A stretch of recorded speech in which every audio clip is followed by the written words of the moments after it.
Selamat pagi, kita ketemu lagi dengan materi berikutnya, yaitu tentang leasing atau akuntansi sewa.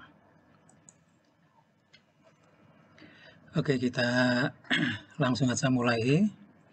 Yang pertama adalah tentang pengertian sewa atau leasing itu apa.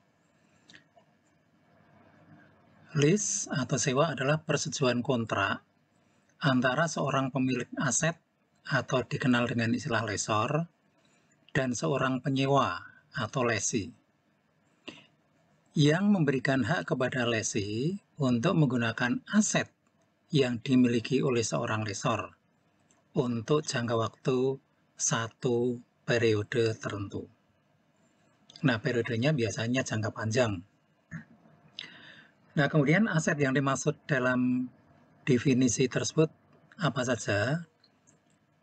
Lazimnya aset yang disewakan melalui mekanisme ini itu yang pertama berupa aset-aset yang terkait dengan teknologi informasi, kemudian transportasi ini yang lazim berupa pesawat. Jadi perusahaan-perusahaan penerbangan itu sebagian pesawatnya itu bukan milik dia sendiri, tapi dia sewa dari perusahaan lain.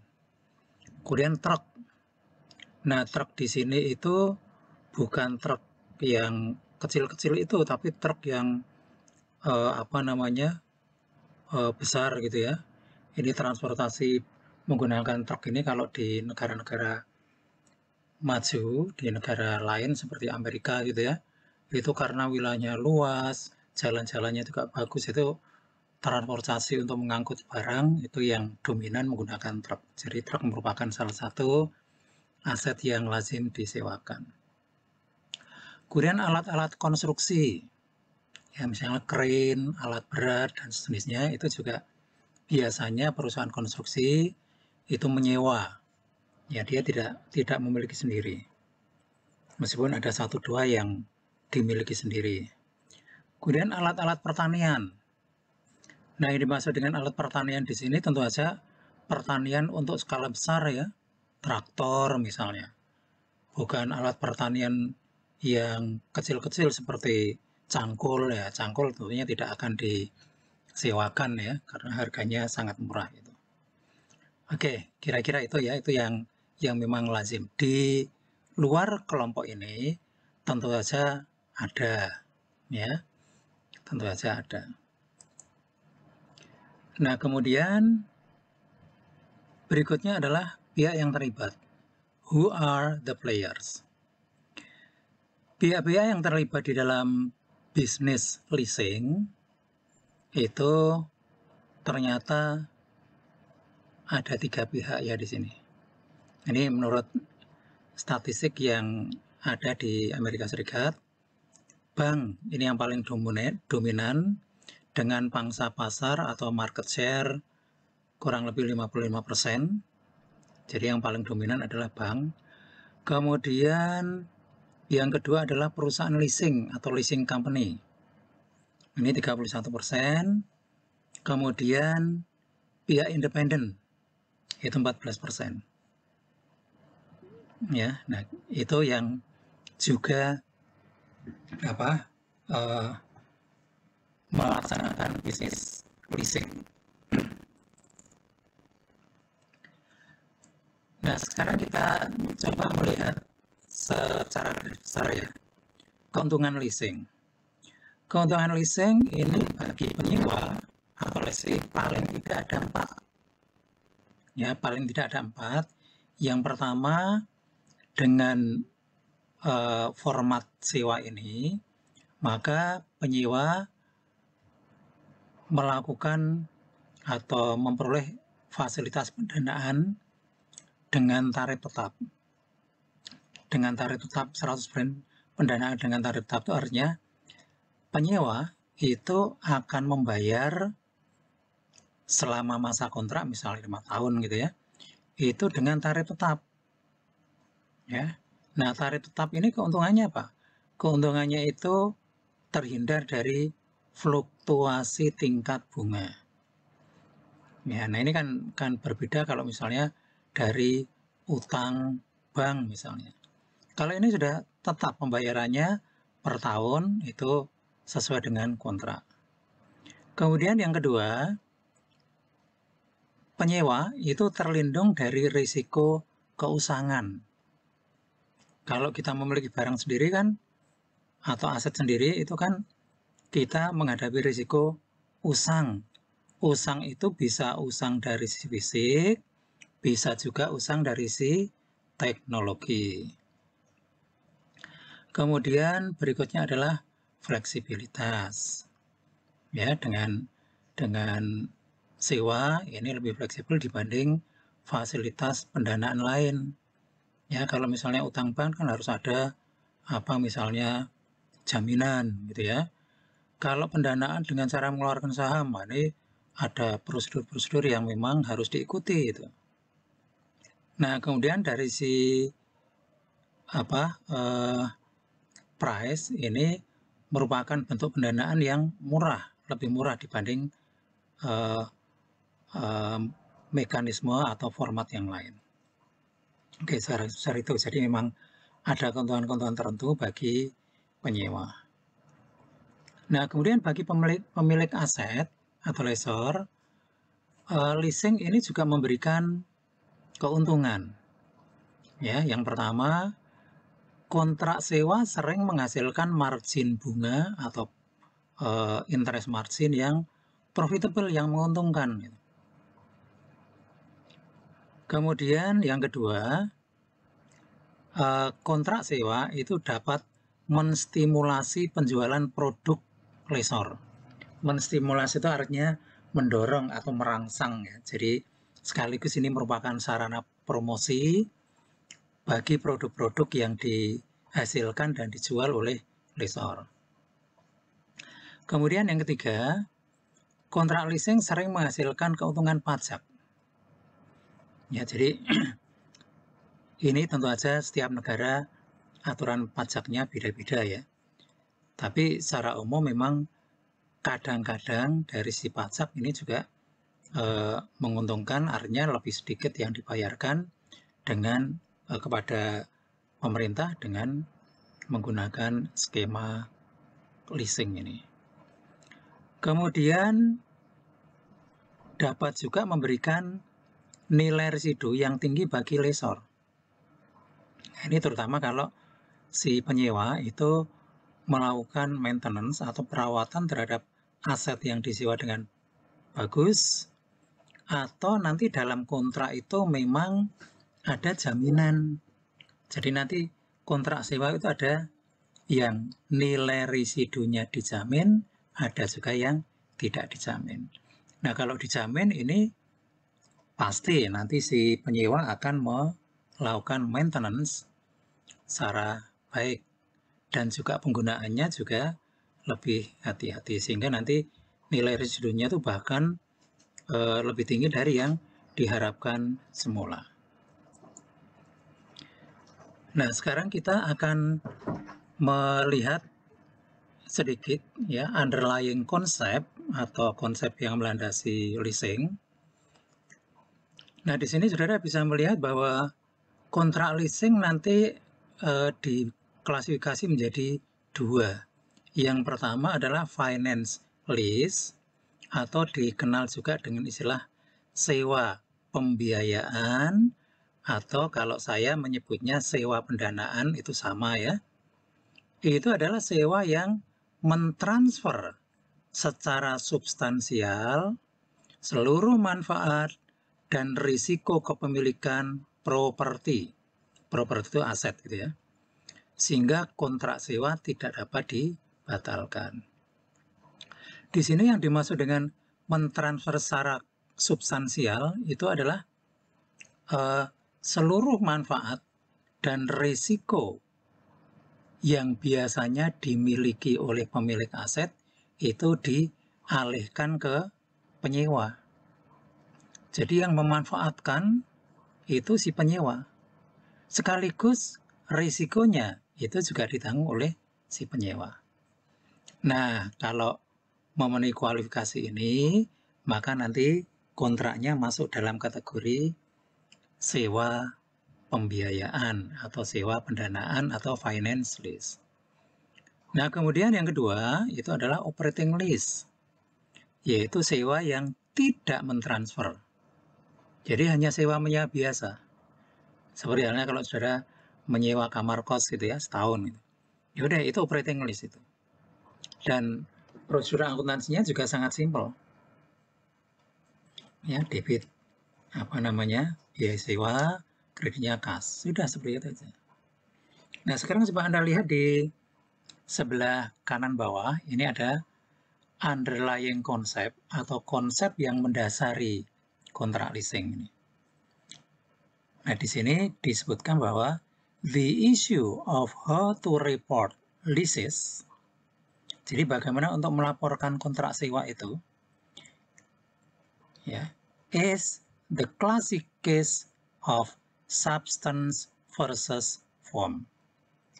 Jadi topik-topik atau isu-isu tentang bagaimana kita melaporkan kontrak sewa itu merupakan kasus klasik tentang substance versus form. Substance itu adalah substansi, form itu adalah bentuk formal, gitu ya. Artinya apa? Ini dalam akuntansi merupakan sebuah konsep yang banyak dibicarakan, itu ya. Substance over form. Kalau di sini substance versus form, ya. Artinya begini. Di dalam kontrak sewa itu secara formal, ya, secara legal, kepemilikan aset itu masih tetap, ya. Jadi aset masih tetap dimiliki oleh lessor. Itu secara hukum, secara formal. Tapi pemanfaatannya itu secara substansial, ya. Jadi mencakup sebagian besar itu dinikmati oleh lesi. Jadi yang menikmati lesi, tapi formalnya menurut hukumnya masih dimiliki oleh lessor. Ya. Nah, itu isu klasik terkait dengan leasing itu adalah isu tentang substance versus form. Nah, di kalimat berikutnya itu ada penjelasannya. Although legal title does not technically pass in lease transactions, jadi meskipun hak kepemilikan does not technically pass, secara teknis tidak beralih, tidak berpindah di dalam transaksi leasing, the benefit from the use of the property do transfer. Tapi manfaat penggunaan properti atau aset itu beralih dari lessor ke lesi. Ya, jadi hak kepemilikannya tidak berpindah, tapi pemanfaatannya do transfer, berpindah. Gitu ya. Nah, jadi isu sekali lagi, isu klasik tentang leasing itu adalah substance versus form. Nah, di judul slide ini saya malah sudah menuliskan substansi mengungguli bentuk. Jadi form itu bisa diartikan bentuk atau formal. Bentuk di sini tentu saja adalah bentuk hukum gitu ya. Substansi itu artinya pemanfaatannya. Jadi pemanfaatannya lebih diuntungkan. Oleh karena itu, ya, kalau kita menggunakan format sewa pendanaan, Anda bisa melihat di bawah ini ya, finance lease. Si penyewa itu akan mencatat dengan mendebit peralatan sewa dan kreditnya utang sewa.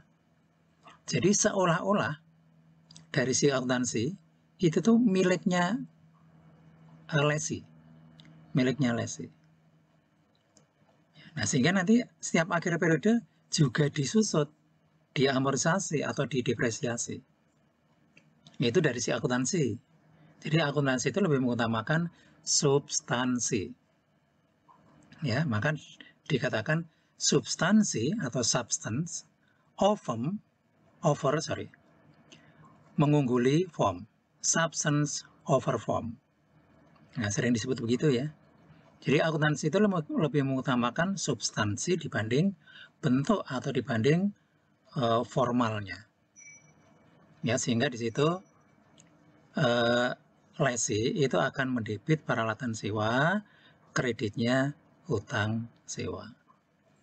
Nah, kalau diperlakukan sebagai operating lease ya sudah seperti biasa kita mendebit beban sewa, kreditnya kas. Oke, ini sedikit konsep ya. Ini biasanya nanti akan didalami lagi ketika saudara mempelajari teori akuntansi misalnya. Nah, sekarang kita akan membahas akuntansi sewa dari sisi penyewa lesi. Jadi ini nanti kita bagi jadi dua ya. Sekarang ini kita membahas dari sisi lesi, kemudian nanti pada pertemuan berikutnya kita akan membahas dari sisi lesor. Kita masuk dulu yang pertama, akuntansi sewa dari sisi penyewa. Oke, kita lihat konsep awalnya dulu ya. Jika penyewa mengkapitalisasi sebuah kontrak sewa, maka penyewa mencatat aset dan liabilitas sebesar nilai tunai pembayaran sewa. Nah, saya akan jelaskan istilah kapitalisasi ya. Saya yakin saudara tidak asing dengan istilah kapitalisasi. Ya, capitalize. Kapitalisasi itu artinya diperlakukan sebagai aset. Ya, di semester kemarin ketika saudara mempelajari tentang aset tetap, itu kan ada istilah capital expenditure, revenue expenditure. Ya, jadi pengeluaran itu dianggap sebagai pengeluaran modal atau pengeluarannya dikapitalisasi kalau memenuhi syarat tertentu gitu ya. Nah, pengertian dikapitalisasi artinya pengeluaran itu nanti diperlakukan sebagai penambah aset. Nah, di sini juga sama. Kalau dikatakan mengkapitalisasi, itu artinya ya kita memperlakukan aset yang disewa sebagai bagian dari aset kita. Ya. Nah, nilainya berapa? Nah, kalau nilainya tadi sudah ya, debitnya peralatan sewa atau aset sewa, kreditnya utang sewa. Nah, nilai yang kita catat sebesar berapa? Sebesar nilai tunai pembayaran sewa. Ya, sebesar nilai tunai pembayaran sewa. Nah, ini juga sekaligus saya mengkonfirmasi penjelasan saya sebelumnya bahwa pemahaman saudara, pengetahuan saudara, keterampilan saudara di dalam menghitung nilai tunai, baik nilai tunai tunggal single sum maupun nilai tunai annuity, ya, itu penting sebagai bekal untuk mempelajari beberapa chapter di AKM 2 ini. Kemarin sudah ya, di utang jangka panjang kan ada dua, utang obligasi, utang wesel, kemudian di sini nanti ada leasing, nanti setelah UTS juga ada sekuritas dilutif, ada investasi. Jadi sekarang kita implementasikan di sini. Nah, karena nanti teknisnya ya kita bahas lagi. Nah, karena kontrak sewa itu diperlakukan atau dikapitalisasi, diperlakukan sebagai aset kita sendiri, maka konsekuensinya nanti juga kita akan mencatat depresiasi aset sewa. Ya. Nah, kemudian pembayaran sewa, ya pembayaran sewa yang kita lakukan rutin, itu diperlakukan sebagai pembayaran pokok pinjaman dan bunga. Nah, nanti perlakuannya itu macam-macam itu ya. Kita akan ikuti apa saja apa yang ada di sini. Oke. Nah, lalu jurnal untuk mencatat sewa pendanaan atau sewa pembiayaan atau finance lease. Coba Anda lihat yang sebelah kiri aja dari Silesi. Nah, seperti yang tadi saya tuliskan di sana ya. Kita akan mencatat dengan debit lease equipment peralatan sewa, lalu kreditnya lease liability atau utang sewa. Nah, besarnya berapa? Besarnya dihitung. Ya, dihitung dengan cara menilai tunaikan pembayaran sewa. Nah, ada satu hal yang mungkin perlu saya garis bawahi. Kalau kemarin-kemarin ketika kita membahas tentang utang obligasi, utang wesel jangka panjang, ya, itu kita asumsikan cash flow-nya terjadi di akhir periode. Sehingga nanti kita menggunakan di dalam menilai tunaikan kita menggunakan konsep present value of ordinary annuity. Kalau di sini itu dibalik. Karena membayar sewa itu di depan, maka kita nanti menggunakan konsep nilai tunai present value atau nilai tunai annuity due. Ya, annuity due. Jadi bedanya hanya itu.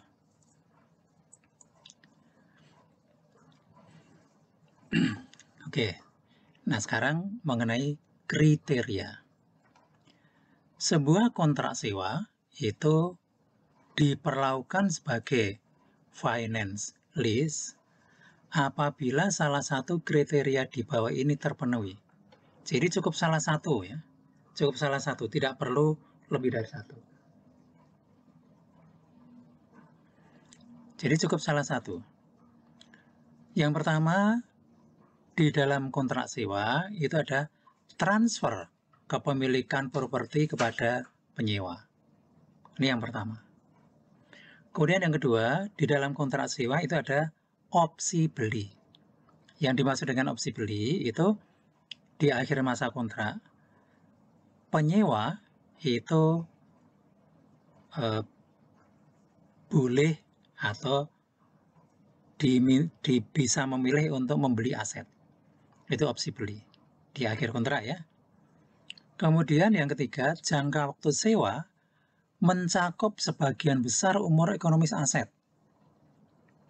Nah, yang dimaksud dengan mencakup sebagian besar umur ekonomis aset, ini memang awal-awalnya itu membutuhkan judgement gitu ya. Sebagian besar itu berapa persen? Apakah 51% itu sudah sebagian besar? Atau harus 60%? Atau 70%? Atau 80%? Dan seterusnya. Ya. Nah, kemudian yang keempat, nilai tunai minimum jumlah pembayaran sewa. Jadi nilai tunai yang tadi kita bicarakan itu, secara substansial mencakup seluruh nilai tunai aset sewa. Nah, jadi yang ini juga agak membutuhkan judgement ya. Substansial mencakup seluruh nilai tunai. Ya, jadi kalau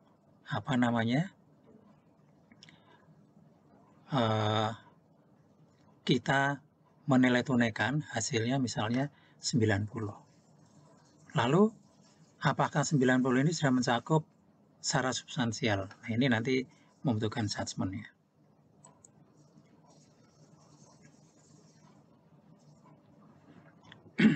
Oke. Sekarang kita lihat penjelasan berikutnya ya. Nah, ini penjelasan berikutnya masih tentang kriteria, tapi di sini digambarkan dalam flowchart gitu ya, di dalam flowchart. Nah, di sini lagi-lagi dari 4 kriteria ini kan kata sambungnya atau. Ya, atau. Jadi atau itu cukup salah satu saja. Di sini ya, kita mulai dari sebelah kiri. Kontrak sewa. Yang pertama kita lihat, adakah transfer kepemilikan? Kalau ya, ya udah, itu sudah memenuhi kriteria sebagai finance lease. Kalau no, kita lihat yang kedua. Adakah opsi beli? Kalau iya, ya berarti masuk finance lease.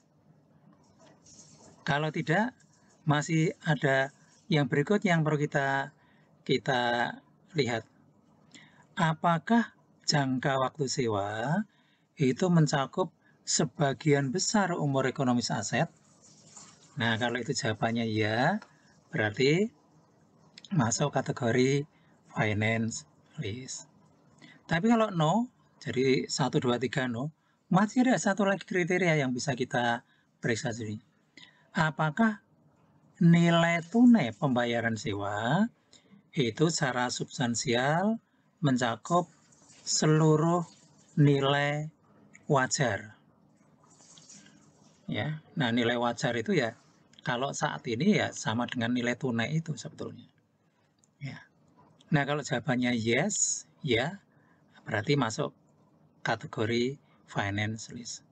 Tapi kalau dari keempat kriteria ini jawabannya no, maka kontrak sewa itu harus diperlakukan sebagai operating lease atau sewa menyewa biasa. Oke ya. Nah itu mengenai kriterianya.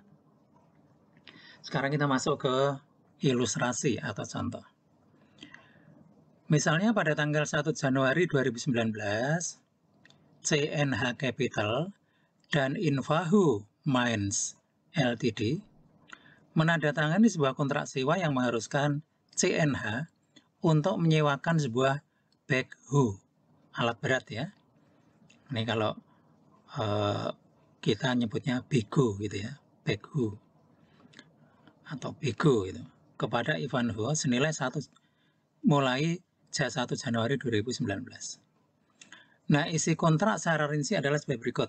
Nah, kita lihat di sini. Yang pertama, jangka waktu sewa 5 tahun. Sifat kontrak tidak dapat dibatalkan atau non-cancelable. Dan pembayaran sewa itu setiap awal tahun, sehingga nanti kita menilai tunaikannya menggunakan annuity due. Setiap awal tahun sebesar 20.711,11. Kemudian yang kedua, backhoe memiliki nilai wajar 100.000. Taksiran umur ekonomis 5 tahun, dan nilai residu yang dijamin atau guaranteed sebesar 5.000. Nah, Ivanhoe atau lessee memperkirakan bahwa kemungkinan besar nilai residu pada akhir masa sewa lebih besar dari 5.000. Kemudian kontrak sewa tidak mengandung opsi pembaruan. Artinya, backhoe ini akan dikembalikan ke CNH Capital pada akhir masa sewa. Tingkat bunga pinjaman incremental Ivanhoe adalah 5% per tahun. Artinya apa? Artinya jika Ivanhoe ini berutang ya kepada siapa saja, maka rata-rata dia akan dibebani dengan bunga 5% per tahun. Nah, ini kalau di negara yang sudah maju itu lazim setiap perusahaan itu punya credit rating atau punya kemampuan membayar utang. Ya. Nah, Ivanhoe ini kebetulan kredit ratingnya 5% per tahun. Nah, kemudian Ivanhoe mendepresiasi peralatan menggunakan metode garis lurus. Ya, kita gunakan metode yang simpel karena memang diskusi kita bukan pada metodenya tapi pada akuntansi terhadap leasing secara keseluruhan. Kemudian CNH menetapkan tarif sewa tahunan untuk mendapatkan kembalian 4% per tahun dan Ivanhoe mengetahui tarif sewa ini. Oke, yang pertama kali harus kita periksa dalam kontrak sewa itu adalah apakah kontrak sewa ini memenuhi kriteria finance lease atau tidak. Nah, kita lihat terlebih dahulu. Pertama kita menghitung nilai kapitalisasi. ya, nilai kapitalisasi atau nilai tunai. Nah, ini setiap awal tahun, ya, setiap awal tahun Ivanhoe atau penyewa membayar sebesar 20.711,11. Nah, ini selama kontraknya berapa tadi? 5 tahun ya, selama 5 kali. Nah, sehingga kita nilai tunaikan, ya, kita nilai tunaikan dengan tingkat bunga 4%. Ya, 4% ini digunakan alasannya apa? Karena 4% ini merupakan tingkat bunga yang dikehendaki oleh penyewa, dikehendaki oleh lessor atau pemilik aset. Dan kebetulan si Ivanhoe juga tahu tingkat bunga itu, sehingga si penyewa Ivanhoe ini menggunakan tingkat bunga yang memang dikehendaki oleh lessor. Oke ya. Nah, cara menghitung nilai tunai saya kira saudara sudah paham, karena yang kita nilai tunaikan adalah lebih dari 1 angka, maka kita menggunakan tabel bunga yang annuity. Tapi bukan annuity yang akhir tahun, tapi annuity yang awal, jadi annuity due. Ya, annuity due. Dengan menggunakan tabel annuity due, kita akan ambil diskon faktor dari baris kelima, karena kontraknya 5 tahun atau pembayarannya 5 kali, tingkat bunganya adalah tingkat bunga 4%. Nah, kita peroleh angka ini. Nah, kita dapatkan angka sebesar 95.890,35. Nah, inilah yang disebut dengan nilai tunai. Nah, ini harusnya huruf I ya, nggak apa-apa, salah sedikit. Normal ini. Nilai tunai pembayaran sewa. 95.890,35. Nah, jadi ngitung nilai tunainya lebih simpel ya, karena hanya yang dinilai hanya 1 angka. Kalau di obligasi dan wesel kan nilai tunai untuk nominal dan nilai tunai untuk bunga. Oke, ini penjelasan yang 4% saya kira clear ya. Nah, kemudian bagaimana jurnal yang dibuat oleh Ivanhoe atau Lacy pada tanggal 1 Januari 2019, setelah menghitung nilai tunai, maka kita akan membuat jurnal seperti ini. Debit aset sewa, kreditnya liabilitas sewa. Ya, debit aset sewa, kreditnya liabilitas sewa. Oke. Nah, kemudian bagaimana jurnal yang dibuat untuk mencatat pembayaran sewa pertama kali juga di 1 Januari 2019. Nah, karena kontrak itu disepakati 1 Januari, kemudian pada tanggal ini juga Ivanhoe mulai membayar, maka belum ada unsur bunga di situ. Jadi seluruhnya yang dibayarkan itu merupakan pembayaran dari pokok pinjaman, katakanlah seperti itu. Ya, sehingga debitnya liabilitas sewa, kreditnya kas. Nah, nanti setiap membayar itu kita akan membuat jurnal seperti ini. Ya.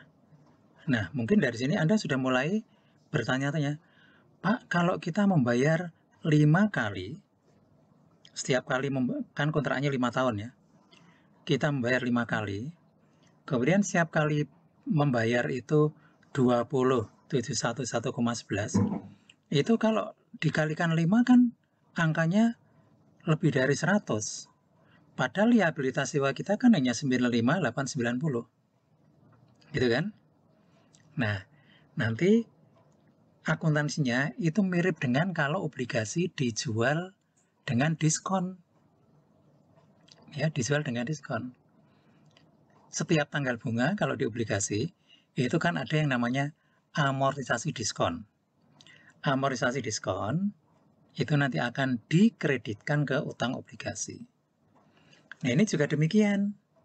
Nanti untuk bunga yang kita akui, ya kita nanti syarat debit beban bunga, kreditnya liabilitas sewa. Ya. Nah, nanti secara lengkap bisa kita lihat di slide berikutnya. Nah, sekarang sebelum ke jurnal yang berikutnya, kita akan melihat bagaimana tabel amortisasi sewa ini dibuat.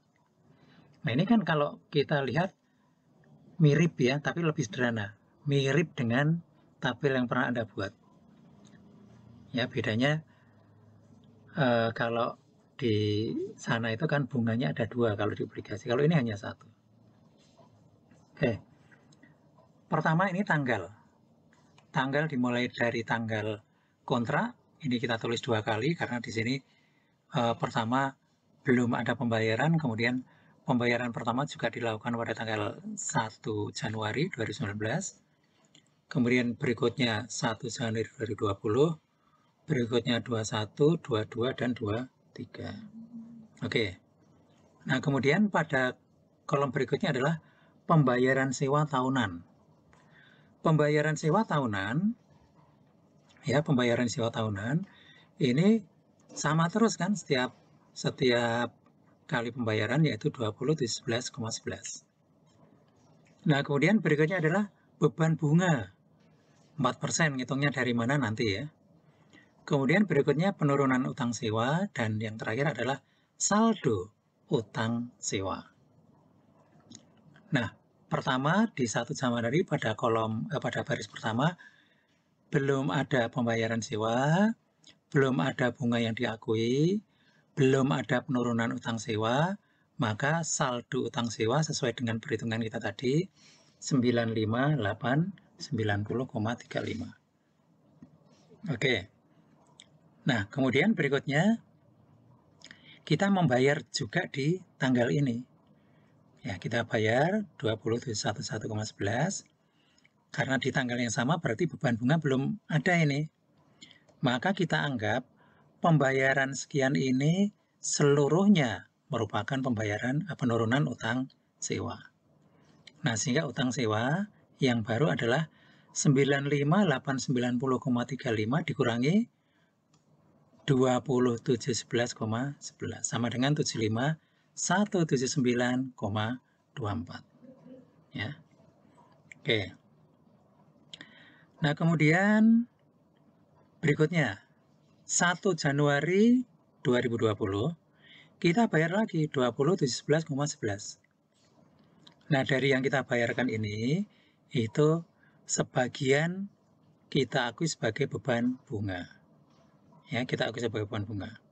3007,17. Angkanya dari mana? Angkanya adalah 4% kali 75.179,24. Ya. 4% dari 75.179,24 ketemu 3007,17.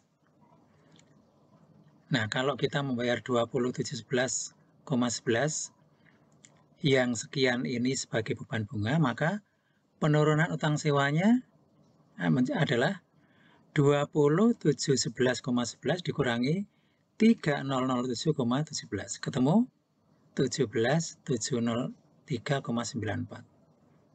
Ya, jadi 17.703,94 itu adalah 2711,11 dikurangi 3007,17. Ya, ketemu angka ini.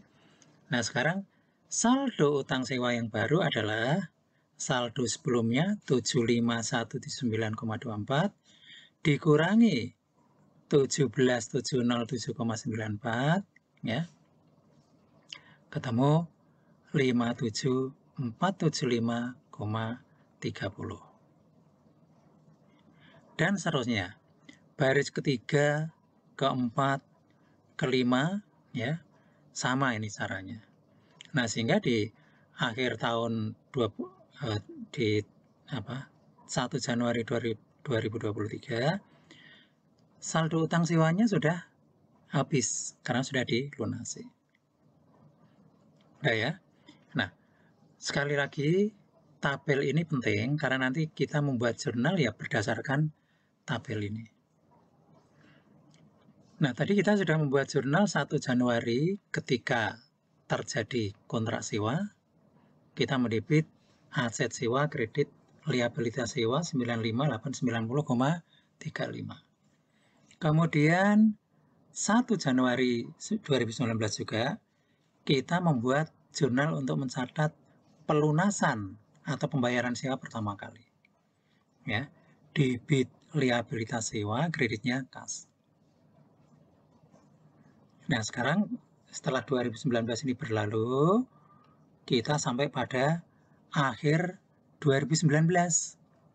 Nah, kita tahu 31 Desember itu adalah tanggal penting, yaitu tanggal penyusunan laporan keuangan. Ya. Nah, kita sudah menikmati ini ya, apa namanya, sewa. Kemudian kita akan membuat jurnal untuk mengakui beban bunganya. Kalau pembayarannya tetap 1 Januari. Jadi di akhir tahun 2019 kita akan mencatat 2. Yang pertama, penyesuaian untuk beban bunga. Angkanya sudah ada di sini. Berapa? 3007,17. Kita catat. Yang kedua, kita akan mencatat depresiasi aset sewa. Ya, setiap akhir tahun selalu begitu. Nah, kalau di awal tahun kita hanya mencatat pembayaran sewa, debit liabilitas sewa, kreditnya kas, itu aja. Oke, kita lihat ya. Nah, pertama kita akan mencatat beban bunga. Ini angkanya ada di sini. Debit beban bunga, kreditnya liabilitas sewa. Jadi ini nanti akan nambah yang di sini nih. Ya, nambah. Udah ya. Kemudian yang kedua, di tanggal 31 Desember, kita akan mencatat depresiasi aset sewa selama 5 tahun. Ya, setiap akhir tahun kita catat mulai tahun 2019 ya, sebagai berikut. Debit beban depresiasi kreditnya aset sewa. Nah, ini agak berbeda ya. Agak berbeda. Kita bisa langsung mengkredit aset sewa di sini.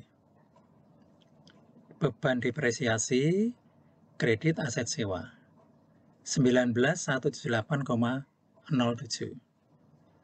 Nah, angka ini dari mana?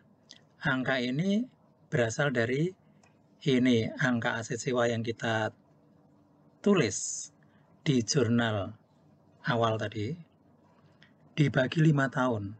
Kita asumsikan kita menggunakan garis lurus tanpa nilai residu. Nah, ketemu 19.178,07. Jadi akhir periode ada 2 jurnal ya. 1 tadi apa? Mengakui beban bunga ya. Kemudian yang kedua mencatat depresiasi. Terus seperti itu. Nah, kemudian kalau ini kita lanjutkan ke 1 Januari, jurnal yang kita buat sama. Debit utang sewa atau liabilitas sewa, kreditnya kas. Ya, 20.711,11. Seperti ini terus. Ya, jadi kita membuat jurnalnya mengacu pada tabel kecuali untuk yang depresiasi. Oke, sekarang kita lihat bagaimana pelaporan di laporan posisi keuangan. Coba saya jelaskan terlebih dahulu yang atas ya. Di laporan posisi keuangan. Ya, di laporan posisi keuangan kita akan melaporkan kalau di sini digunakan hak penggunaan aset, kalau tadi saya menggunakan istilah aset sewa gitu ya. Aset sewa ya yang dilaporkan di akhir periode itu adalah 76.712,28. Ya. Dari mana? Nah, ini cost-nya, lalu ini depresiasinya. Nah, kalau misalnya saudara bertanya, Pak, kalau misalnya depresiasi itu kita menggunakan akun akumulasi depresiasi, ya boleh saja. Ya, bisa juga kita menggunakan akun akumulasi depresiasi.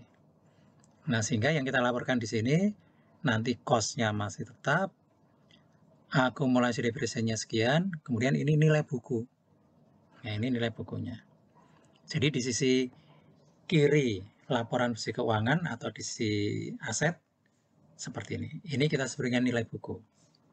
Baik kita langsung mengkredit akun aset sewa atau kita menggunakan akun akumulasi depresiasi, itu sama nilai bukunya sekian. Nah, kemudian di sisi kanan, di sisi liabilitas, ada dua akun liabilitas sewa. Ya. Yang pertama adalah yang masuk kategori liabilitas lancar. Ini kita kan sudah belajar bagaimana kita mereklasifikasi, ya, menggolongkan ulang liabilitas jangka panjang yang jatuh tempo dalam waktu dekat. Nah, ini kan 31 Desember. 1 Januari 2020 kan kita akan bayar. Bayar berapa? 2711,11. Jadi bagian dari liabilitas jangka panjang yang menjadi jangka pendek dan akan kita laporkan sebagai liabilitas lancar, akunnya masih sama, liabilitas sewa atau utang sewa, sebesar 2711,11. Ya, jadi 1 Januari kan tadi kita bayar sekian. Angka ini dari mana? Angka ini berasal dari bunga yang kita catat di akhir periode tadi, ya, yang ini 3007,17, ya, ditambah penurunan utang sewa yang 17.703,94. Nah, itu angkanya yang kita laporkan. Nah, ini ya. Ini dari tabel semua ini. Ini yang kita laporkan sebagai aset, sebagai liabilitas lancar. Kemudian liabilitas sewa yang masih menjadi liabilitas jangka panjang itu berjumlah 57475,30. Angkanya dari mana? Dari tabel tadi. Nah, ini kan 57475,30.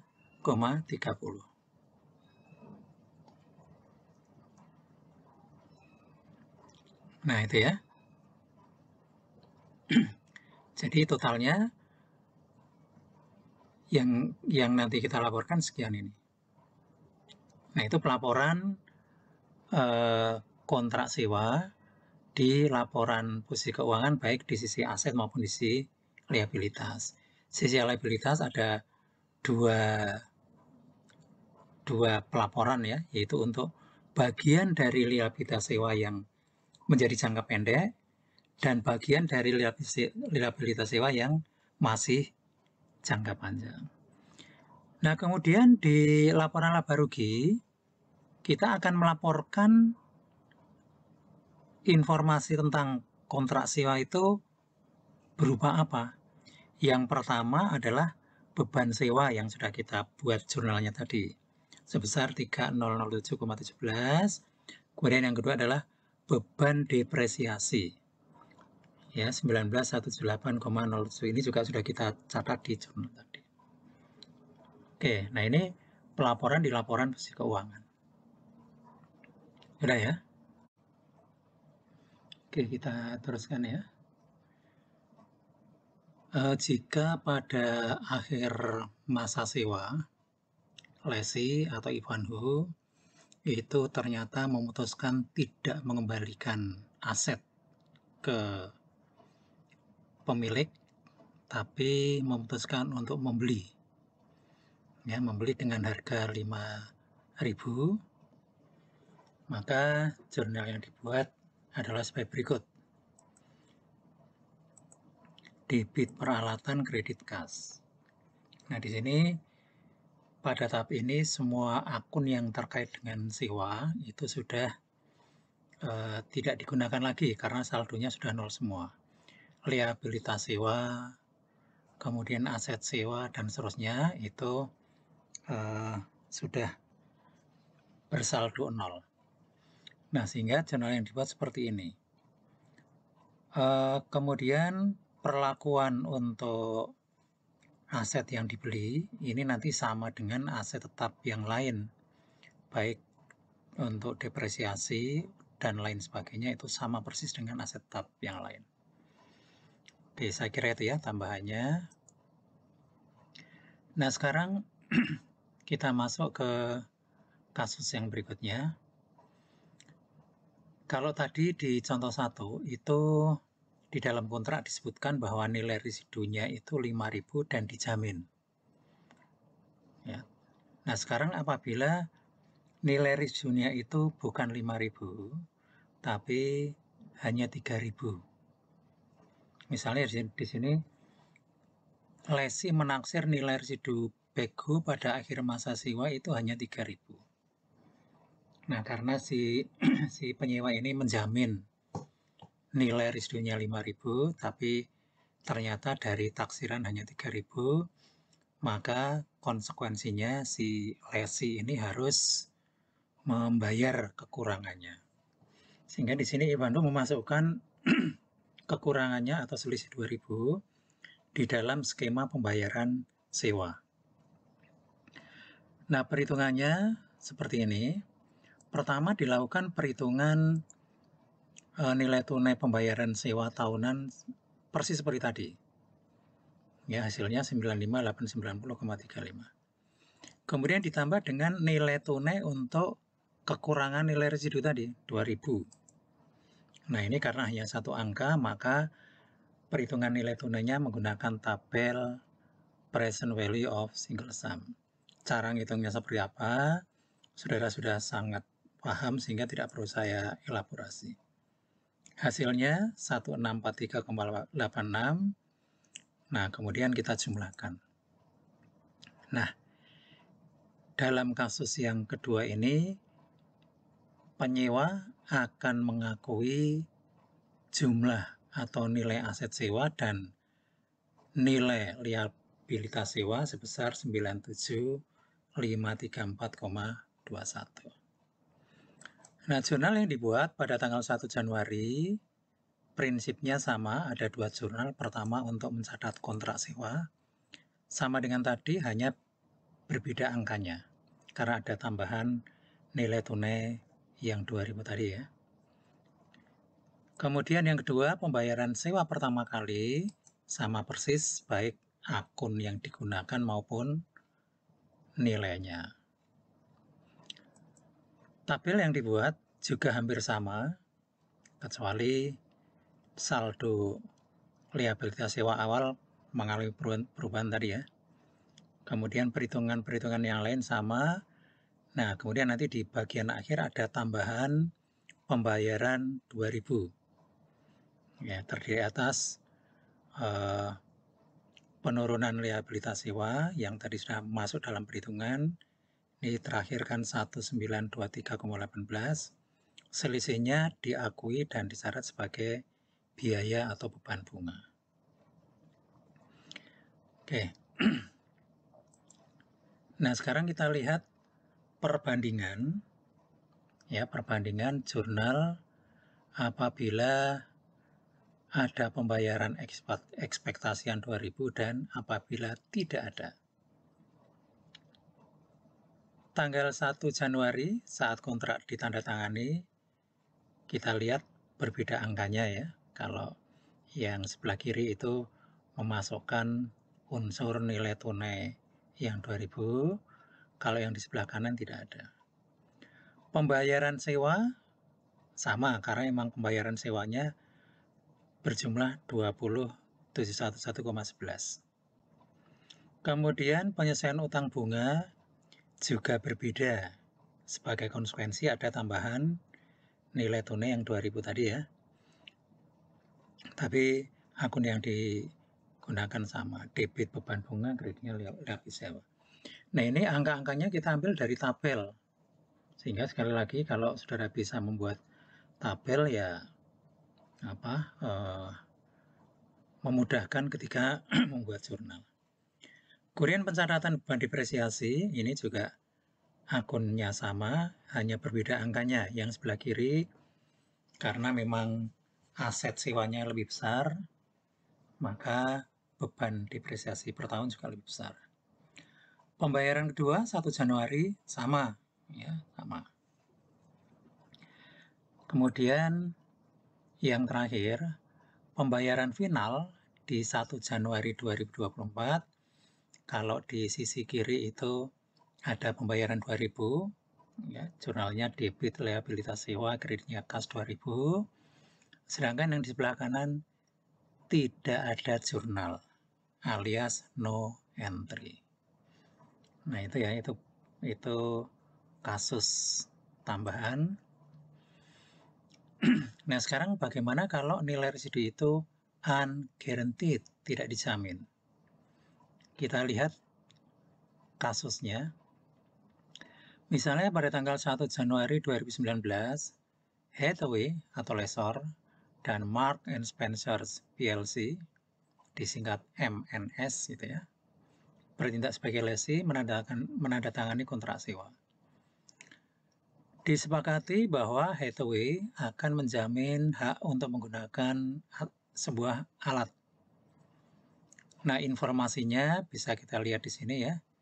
Jangka waktu sewa 3 tahun, tidak dapat dibatalkan atau uncancelable, dengan pembayaran sewa setiap awal tahun 17.620,08. Kos alat yang disewa sekaligus juga nilai wajarnya 60.000, umur ekonomis 7 tahun, nilai residu 12.000 dan tidak dijamin. Tidak ada opsi pembaruan sehingga aset akan dikembalikan pada akhir masa sewa. Tingkat bunga lessor tidak diketahui oleh penyewa. Nah, dalam kasus tidak diketahui oleh penyewa, maka penyewa nanti akan menggunakan tingkat bunga pinjamannya sendiri. Nah, di sini tingkat bunga pinjaman penyewa adalah 6%. Ya, tapi kalau seperti kasus pertama tadi, penyewa mengetahui tingkat bunganya lessor, maka itu yang dipakai. Nah, di sini kebetulan tidak tersedia, sehingga nanti yang kita gunakan adalah 6%. Nah, perhitungan nilai tunai pembayaran sewa tidak perlu saya jelaskan lagi, saudara sudah tahu, yaitu pembayaran sewa setiap awal tahun, ya, itu dikalikan dengan diskon faktor. Ya, diskon faktornya diambilkan dari tabel present value of annuity due. Ya, AD itu annuity due ya. Kita ambilkan dari baris ketiga karena jangka waktunya 3 tahun. Kolomnya 6% sesuai dengan tingkat bunganya tingkat bunga pinjaman untuk si penyewa atau lessee. Hasilnya adalah 49.924,56. Nah, di sini ada catatan bahwa angka ini tidak termasuk pembayaran terkait nilai residu yang tidak dijamin. Jurnal yang dibuat prinsipnya sama. Ya, ini yang pertama untuk mencatat kontrak sewa sesuai dengan perhitungan, debit aset sewa, kreditnya liabilitas sewa. Kemudian yang kedua, jurnal untuk mencatat pembayaran sewa pertama kali sesuai dengan kontrak 17.620,08, debit liabilitas sewa, kreditnya kas. Nah, kemudian tabel yang dibuat, cara membuat tabelnya sama persis. Ya, sama persis. Ini saat kontrak ditandatangani, saldonya sekian. Kemudian saat itu juga dibayar, sehingga saldonya tinggal 32.304,48. Kemudian berikutnya tahun kedua ya sama ngitungnya. Ini pembayaran sewa rutin sekian. Ini biaya bunga 6% dari saldo sebelumnya ya. Nah, sehingga di sini penurunan utang sewanya sekian dan seterusnya. Nah, secara lengkap ya, jurnal-jurnal yang dibuat berikutnya adalah seperti ini. 31 Desember, ya ini mengakui beban bunga, debit beban bunga, kreditnya liabilitas sewa. Itu dari tabel ini. 1938,27 ya. Kemudian beban depresiasi. Ini cara ngitungnya juga sama. Ya, 49.924,56, umurnya 3 tahun dibagi 3. Pembayaran kedua 1 Januari 2020 sama, debit liabilitas sewa, kreditnya kas. Kemudian akhir tahun 2020 juga ada 2 jurnal. Yang pertama mencatat beban bunga yang diakui, angkanya juga dari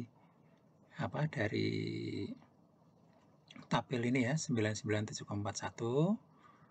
Kemudian depresiasi sama dengan yang di atas.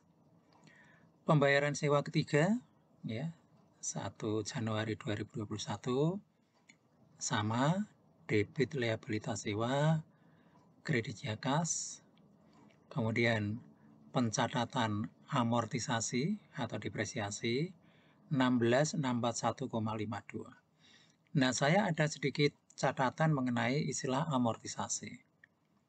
Sebelumnya kita sering membedakan antara depresiasi, amortisasi, apalagi deflasi gitu ya. Kalau depresiasi biasanya merupakan penyusutan untuk aset tetap berwujud. Amortisasi ini penyusutan untuk instrumen keuangan dan juga untuk aset tidak berwujud gitu ya. Deflasi itu penyusutan untuk aset sumber alam. Nah, akhir-akhir ini di beberapa referensi, di banyak referensi itu dilakukan penyederhanaan. Seperti mungkin kalau di bahasa Indonesia kita sering menggunakan istilah penyusutan. Nah, penyusutan itu kan bisa bermakna depresiasi, bisa bermakna amortisasi, bisa bermakna deflasi. Nah, dalam konteks yang lebih luas di sini amortisasi punya makna yang sama. Ya, sehingga di sini memang saya sengaja tidak mengganti istilah amortisasi karena ini merupakan hal yang akhir-akhir ini banyak digunakan di berbagai referensi. Jadi amortisasi itu termasuk di dalamnya adalah depresiasi. Oke, itu sedikit tambahan. Kemudian bagian yang terakhir untuk akuntansi sewa untuk lesi adalah operating lease. Di depan kita sudah membahas sebuah kontrak sewa itu dapat dikategorikan sebagai sewa pembiayaan atau sewa pendanaan atau finance lease apabila memenuhi salah satu dari 4 kriteria. Kalau salah satu dari 4 kriteria tidak terpenuhi, maka kontrak sewa harus diperlakukan sebagai operating lease atau sewa operasional atau sewa menyewa biasa. Ya. Nah, kalau diperlakukan sebagai operating lease, maka setiap tanggal 1 Januari mulai tahun 2019, lesi akan membuat jurnal debit beban sewa, kreditnya kas. Selesai. Akhir tahun tidak ada jurnal, nanti awal tahun ya jurnalnya seperti ini terus. Udah ya. Nah, kemudian yang terakhir, ini ada tabel pembanding. Kalau diperlakukan sebagai finance lease, ya, maka pembayaran yang dilakukan totalnya, ya, atau beban yang diakui itu totalnya 103.55,55, terdiri atas beban depresiasi dan beban bunga. Ya, ini angka-angkanya dari mana di depan ya, dari kasus yang pertama. Ini tahun 2019, 20, 21, 22, 23. Ini beban depresiasinya tetap per tahun. Beban bunganya semakin menurun karena emang nilai utangnya juga semakin menurun. Totalnya juga semakin kecil. Nah, kemudian kalau dijumlahkan ke bawah, total beban untuk finance lease adalah 103.555,55. Nah, kemudian kalau diperlakukan sebagai operating lease, hanya membayar beban sewa per tahun 2711,11, kalau dijumlahkan sama. Nah, jadi secara total sebetulnya sama. Yang membedakan adalah bagaimana perlakuan akuntansi di tahun-tahun selama kontrak berjalan. Baik, saya kira itu dulu ya untuk yang dari sisi lesi.